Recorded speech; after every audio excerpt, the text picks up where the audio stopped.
सापेक्षिकता है जो दोनों अस्मिता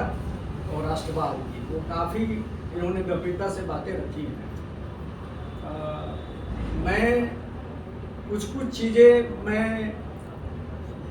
रखूँगा जिसकी तारतम्यता नहीं रहेगी, लेकिन मुझे जो लगता है कि कुछ भावना मुझे रखनी चाहिए वो मैं रखूँगा। मित्रों, ये जो दुनिया है उसमें जितने जीव हैं उसमें हम जानते हैं कि सोचने वाले, समझने वाले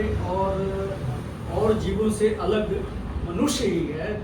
और मनुष्य को केवल रोटी, कपड़ा और मकान नहीं चाहिए,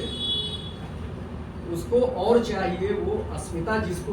हम कह सकते हैं आइडेंटिटी चाहिए, आत्मसम्मान चाहिए। और जब से देखिए आपकी वो दुनिया बनी है उसमें कुछ लोगों ने दूसरे की अस्मिता का दमन किया है बेजा अधिकार लेकर, और खुद को मजबूत किया है, खुद को अन्यायी बनाया। अभी हम 21वीं सदी में आ गए और आप देखिए कि जो समाज में जो कितनी सत्तात्मक जो व्यवस्था है उसमें हमारे जैसे जो विकसित समाज है, भारत जैसे कहिए कि अर्ध विकसित जो समाज है उसी में नहीं, इंग्लैंड, अमेरिका, जर्मनी, रूस वगैरह में भी अभी आप देखेंगे, आप सब जानते हैं कि महिलाओं को जो अधिकार मिलना चाहिए वो सापेक्षिक रूप से नहीं मिल पाएगा। तो ये मुझे लगता है कि अस्मिता का ही मूलतः प्रश्न है। यदि कोई डोमिनेंट सोसाइटी है, जेंडर है, समाज है, तो उसका यदि वो विवेकशील है तो उसका अपना कर्तव्य भी बनता है कि जो पिछड़ रहा है, जिसकी अस्मिता दमित है, जिसका जो अधिकार है जो सामने नहीं आ पा रहा है, उसके लिए आप उसके साथ होए। और वो यदि वो अपने से यदि समाज में आपस में मिलकर या स्वतंत्र आइडेंटिटी यदि वो अपना बना सकता है, तो यदि वो बनाने की कोशिश करता है तो उसमें वो सहयोग करे। लेकिन आमतौर पर ये बातें हो नहीं पाती। अस्मिता का जो एक प्रश्न है राष्ट्रवाद से भी जुड़ा हुआ, जिस पर मुझे लगता है कि बात करना चाहिए, वो ये कि आप देखिए कि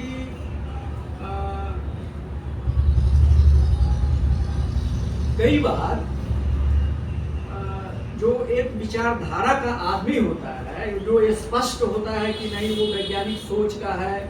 वो पूरे समाज को लेकर न्यायिक रूप से चलना चाहता है, लेकिन वो भी अपनी अस्मिता नहीं बल्कि जिसको कहते हैं स्वार्थ, निहित स्वार्थ में वो सारी चीज़ों को जानता होता है, लेकिन वो सीधे वो अपने विचारों को विरोधी विचारों में शिफ्ट कर लेता है। मैं उदाहरण से मैं कहना चाहूँगा, अभी के समय में जैसे आप दिलीप मंडल को देख लीजिए, वो आदमी एकदम एक पुरजोर वक्ता था, इतना शानदार तर्क शक्ति उनकी है कि वो बहुजन जो समाज का जो अधिकार है उसके पैरवी करने पर वो विलक्षण आदमी था। वो आप देखते कि फेसबुक पर इतनी उनकी भाषा अच्छी है कि हिंदी का बड़ा से बड़ा मुझे लगता है कि प्रोफेसर भी शर्मा जाए, इतनी उनकी जबरदस्त भाषा है, कौशल है, एकदम छोटी छोटी वाक्य संरचना में देखिएगा जो विट है और जो एकदम उनकी जो भाषा का प्रवाह है, और उसमें जो तो सारा वो समझिए कि काव्यात्मकता है, वो सारा कुछ वो। अब देखिए वो जो ये बहुजन विचारधारा के जो साथ थे, तो वो सीधे वो जो जुमलावादी जो राष्ट्रवादी लोग हैं उनके साथ हम सीधे वो शिफ्ट कर गए हैं। और 3 साल पहले तक आप देखेंगे, 2.5-3 साल पहले जब तक ये शिफ्ट नहीं किए थे, तो तब तक आप देखिए उस राष्ट्रवाद को, जो वो भगवा राष्ट्रवाद है, उसके वो पूरे विरोध में थे और अभी वो समर्थन कर रहे हैं।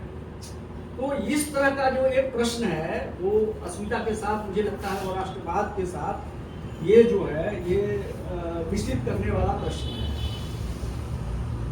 कुछ चीजें पहले से भी चली आ रही हैं, उस पर मैं ध्यान दिलाना चाहूँगा कि जैसे देखिए कि रिपब्लिकन पार्टी ऑफ इंडिया है, उसके कई धारा हो गए। जब अम्बेडकर साहब ने शुरू किया और उसके बाद से जो उनको उनके जो फॉलोअर है उसमें देखिए कि कई भी जो आपस का अहम टकराता है तो आदमी केवल वो अस्मिता की बात नहीं करता, वो निस्वार्थ में जाता है और वो अस्मिता के प्रश्न को डाइल्यूट करता है और वो मुझे लगता है कि अस्मिता की रक्षा में जो उसकी पैरवी में वो कम ये होता है और वो हट जाता है, तो वो अपने विचारधारा को वो चूंकि वो संगठन उसका कमजोर होता है तो उस तरह से जिस तरह से आगे जाना चाहिए। और वो चूंकि अस्मिता का प्रश्न यदि आप समाज के लिए सोच रहे हैं, यदि आप बेहतर सोच के हैं तो वो अपने आप में एक राष्ट्रवादी विचारधारा ही है। विचारधारा का जैसे कि संजीव चंद्रन ने भी कहा तो वो तो अपनी अपनी सोच पर निर्भर करती है कि क्या है विचारधारा। तो मुझे लगता है कि इन सब प्रश्नों ये भी प्रश्न विकट है। एक और मैं एकदम ताजा उदाहरण नीता मैम से भी ही देना चाह रहा हूँ कि जैसे देखिए कि जो दलित लेखक संघ है दिल्ली में उसके कई धड़े हैं, एक धड़े में मैडम भी है। तो वो कई धड़ा क्यों है? तो कई धड़ा इसलिए है कि वहाँ जो निहित स्वार्थों का या अहम का कहिए कि वो किसी न किसी तरह से टकराव है कि एक वो संगठन नहीं रहा। तो ये भी एक हमको लगता है कि बहुत बड़ी चुनौती होती है इस तरह की बातें कि जो वो संगठन को है जो हम एक रखे, हम बिखरने नहीं दे। एक विचारधारा का जो संगठन है वो कई संगठन में टूट कर वो अस्मिताओं का जो की पैरवी जो है जो उसके लिए जो हम संघर्ष कर रहे हैं वो टूटे नहीं, वो अक्षुण्ण रहे। तो ये भी मुझे लगता है कि एक बात है। मुझे लगता है कि दिल्ली से चल के अनीता जी आई हैं तो हम लोग उनको ज़्यादा सुनेंगे तो बेहतर होगा। तो मुझे लगता है कि इतना ही करके मैं अपनी बात समाप्त करता हूँ।